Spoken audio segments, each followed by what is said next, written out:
Hi, today I want to talk about a news article that I read a few days ago, which I found really interesting, but it also got me thinking, and those thoughts are a little bit sad about Hungary, the place I live in and I love.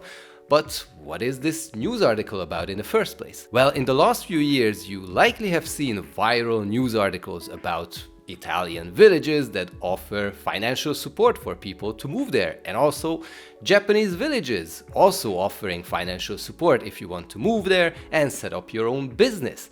And when I was reading these articles, I found them amusing and interesting, but now reality is hitting because I read an article about a Hungarian village doing the exact same thing.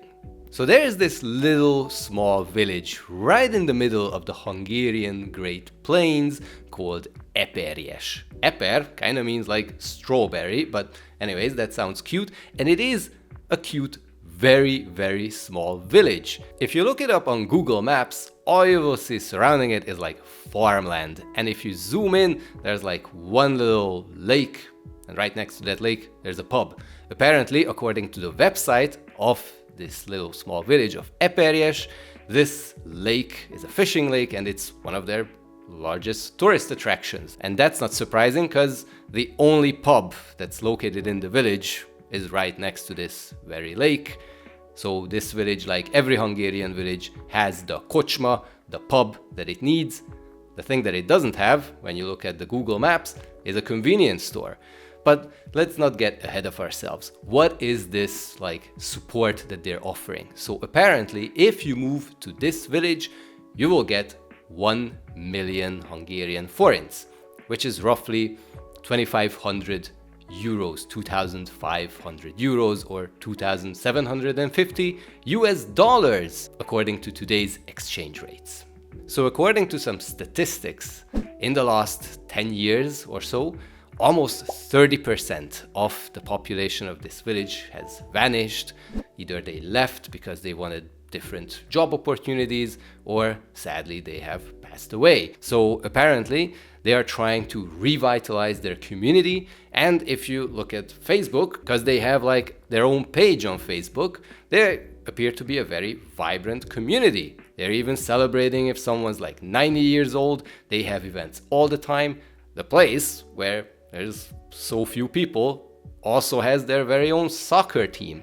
But so who should even consider moving here? Now, there are some rules that heavily limit who can actually move here, and we'll talk about that a little bit later on. But looking at the map, looking at this community, who should even consider moving here, and what is this million forint enough for? So first of all, if you don't have a car, absolutely don't even consider moving here. You will have a really tough time of getting to anywhere. This place is located somewhere between the triangle of Kecskemét, Szeged, and Békéscsaba. Békéscsaba being the prime place for the csabai sausage, one of my favorites. And Szeged is a really vibrant and colorful city. And Kecskemét is also a larger city in the area, but to get to any of these places, even with a car, it takes more than an hour. So if you don't have a car and you want to get around, you will have a difficult time, especially because there are no convenience stores in this village. You will have to drive all the way to the next village. Now, the other thing you should consider is to have a job that you can do remotely, because I don't see there's a lot of business here. There seems to be farmland, some agricultural buildings and things like that. If you want to move here, likely you need to do some kind of a remote work. But in all honesty, if you want peace and quiet, live in the rural Hungarian countryside, well, this looks like an excellent opportunity to do so. Because if you look at the Hungarian real estate websites, getting a quite normal house here costs somewhere between 3 to 6 million forints. So if you get 1 million out of that, I think that's a really nice amount to start with. Obviously, you'll need to spend a little bit more on, renovating these places, but sounds like a fairly good deal to me. But as I was researching about this place, I started going down a path and thinking about, the country as a whole and what problems does this whole thing highlight to us. Well, first of all, if I look at the real estate prices for this little village and I compare that to places like Budapest, the prices for something similar of what you get here in this village will be like 10 times more. If you want like a house that's the same size and you also need to spend a little bit more money on these, they will cost in Budapest somewhere between 40 million to 60 million or even higher than that, which is insane. And if you want to look at like cities of Szeged or Kecskemét, the prices will not be that much cheaper. And I know it makes sense that larger cities where there's more business, people want to move there, so there's a higher demand for less supply, and prices will go up. But the difference is just so disproportionate. This small village, anyone can get now basically a little house and go start living there, but then the problem is there's not much to do. It's limited of what you can do there, unless you have a remote work or you want to go and work on the fields, which will not be a job that will pay high.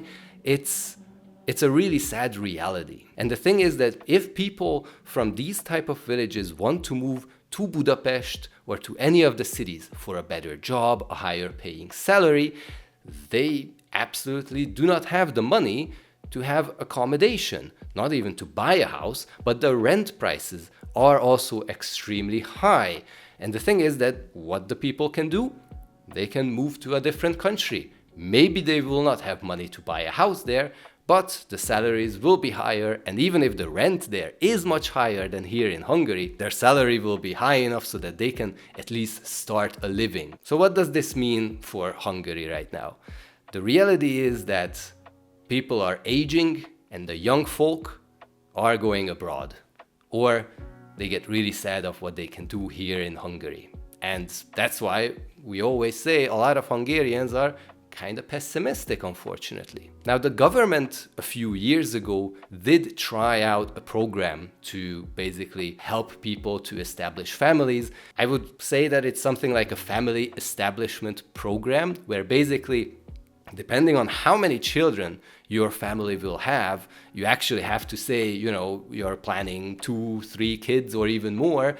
Based on that, you essentially get free money that then you can spend on, buying a house, renovating a house, or anything related to real estate, basically creating your own family's little nest. But the problem with that is that once this free money was given to the people, the demand increased, but the supply absolutely did not. And I'm not good with economics. I took a few classes back there, but I do remember that if your demand is going up really high, but your supply is not going high, then the prices will just skyrocket. And that's what happened. 10 years ago, if someone could buy a flat or a house, today cannot do the same thing. We are way, way far off. The salaries increased a little bit over the years, but the prices for the real estates and the material to just rebuild or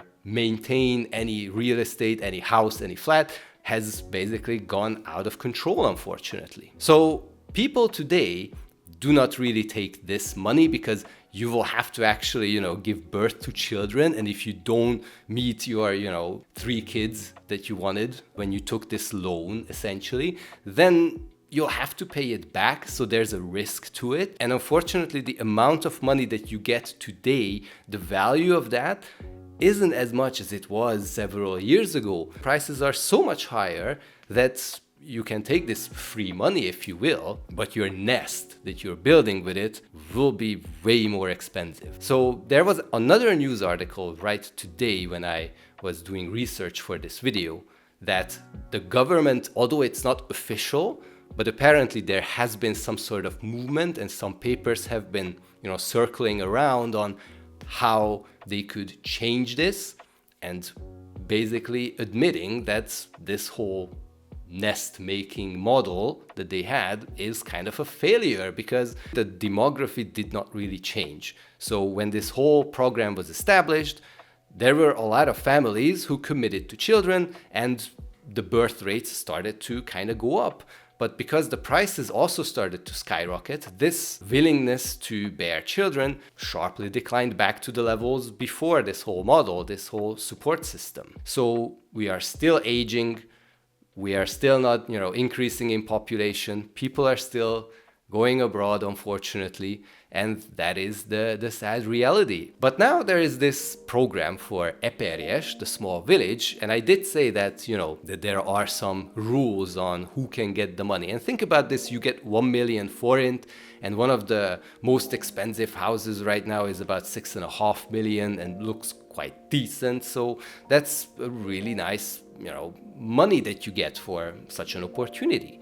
But if you want to participate in this program, first of all, you have to have a proof of income. You need to prove that you have an employer who pays you salary. You also need to have like a clean background. You should not be in trouble with the police before. And there are a few items which I think are a little bit limiting and problematic. For example, you must be under 45 years old and need to be a Hungarian citizen. And the problem I see here is that we are limiting this too much. I think and I hope that Eperjes will, grow their community and they will be successful with this program. But what about those people who may not be Hungarian citizens but do want to come here? They want to come here legally, they have skills, they have, things that they want to do, they want to bring here business, for example, who want to integrate with the community, they just, want to be at a peaceful place. Why are we, cutting them out from this offering? And what about those who have Hungarian ancestry, live in the US, Australia, Canada, or wherever in the world, and, they want to reconnect with their heritage, want to move to Hungary, learn the language, stay here. Maybe you are 50 years old and want to spend the rest of your life, in the peaceful Hungarian countryside. I'm just kind of sad that this whole news article sounds like fun, sounds interesting, but if we dig deeper, we find out, that in Hungary, what the troubles are, what the challenges are, and that there's this program that I don't know who's it's aimed at, but it's not the best way probably to do this, at least according to my opinion. But in all honesty, I'm not an expert. I don't know how things need to be changed in the world so that this, whole phenomenon of the aging population, is gone, that people will stay here in Hungary. All that I know is that, we Hungarians say, a remény hal meg utoljára, or hope dies lost. And with that, I feel that today, all we have to do is try to focus on the positive, try to focus on the future. If you're watching this, if you're watching the videos that we make and consider coming to Hungary, you spend your money here, maybe you even enjoy it so much that you want to stay here, come here, live here. For us, that's amazing. That's the best that we can do here on this channel. And I hope that you enjoyed this video, learned a little bit about Hungary. But I'm really curious, how's the situation in your country, where you live? How do you see, the future? Tell us in the comments below. Let's chat about some of these things. And thank you very much for watching. If you don't want to miss our future videos, if you don't want to miss our future Cabbage news, then make sure to subscribe to the channel. Thank you so much for watching. See you guys in those future videos. Bye!